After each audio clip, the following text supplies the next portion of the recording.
Magandang araw sa iyong mga kaibigan ko. Ako si Tia Ann at welcome sa Dear Chachi, kung saan binibigyan ng boses natin ang mga kwento ng pag-ibig, pag-asa at pananampalataya.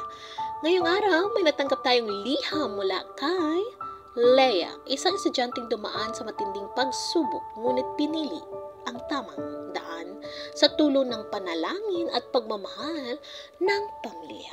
Pakinggan natin ang kanyang kwento. Dear Ate Chachi, isang magandang araw po sa inyo. Ako po si Leia, 17 taong gulang at kasalukuyang grade 12 student. Sa totoo lang po, matagal ko nang gustong sumulat sa inyo dahil ako po ay isang follower sa TikTok nyo. Pero ngayon ko lang po nakaroon ng lakas ng loob. Lumaki po ako sa mahigpit na pamilya, Chachi. Ang mga magulang ko ay naniniwala na ang tagumpay ay nakasalalay sa mahusay na pag-aaral. Mula pagkabata, palagi nilang sinasabi na kailangan kong maging top student, makapasok sa magandang universidad at tuparin ang mga pangarap na hindi nila naabot. Nung una, ginawa ko ang lahat para mapaligaya sila. Pero habang tumatagal, unti-unti akong nalulunod sa pressure. Hindi na ako makatulog ng maayos, palaging kinakabahan at pakiramdam kong hindi na ako sapat kahit anong sikap ko. Dumating ang puntong nasa isip kong wakasan na lang ang lahat. Isang gabi, umiiyak ako sa kwarto ko habang hawak ang isang maliit na bote ng gamot. Pero bago ko po nabuksan iyon, napatingin ako sa Biblia na nakalagay sa study table ko. Isang regalong iniwan ng lola ko noong nabuhay pa siya. Ate Chachi, bigla akong napahagulhol ng iyak. Nanalangin ako ng taimtim, humingi ng gabay at lakas.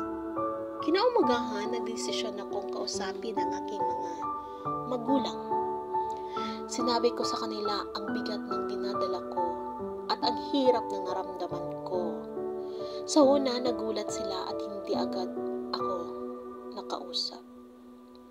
Pero nakalipas ang ilang araw, lumapit sila sa akin, niyakap ako at sinabing, "Anak, hindi namin alam na ganito na pala kabigat ang naramdaman mo. Leia, patawarin mo kami."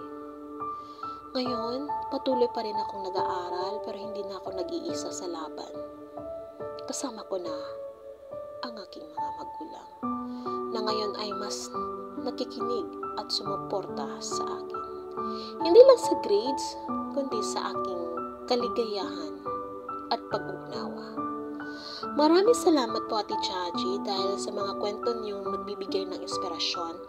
Sana ay makatulog din ako sa mga kwento ko, sa mga katulad kong kabataan na dumaraan sa ganitong pagsubok. Lubos na gumagalang, Leia. Leia, maraming salamat sa pagbabahagi ng iyong kwento. Napakalaking hamon ang pinagdaanan mo. Pero pinili mong lumaban at magtiwala sa plano ng Diyos. Sa ating mga nakikinig, ang kwento ni Leia ay paalaala na ang buhay ay hindi palaging madali pero palaging may pag-asa. Kung ikaw ay nahihirapan, huwag kang mahiyang humingi ng tulong. May mga taong handang makinig at umunawa. Kapag tayo ay nasa madilim ng bahagi ng ating buhay, huwag nating kalimutan na may liwanag nagmumula sa pananampalataya. Tulad ng sabi sa awit 34:17, ganito ang pagkasabi, "Ang matuwid ay dumarain at dirinig ng Panginoon. Iniligtas niya sila sa lahat ng kanilang mga kagabagan." Idagdag pa natin ang Filipos 4:13. Lahat ng bagay ay aking magagawa sa pamagitan ni Kristo na nagpapalakas sa akin. Hanggang sa susunod na episodes ng Dear Judgy. Ako si Tia Ann at tandaan, hindi ka nag-iisa.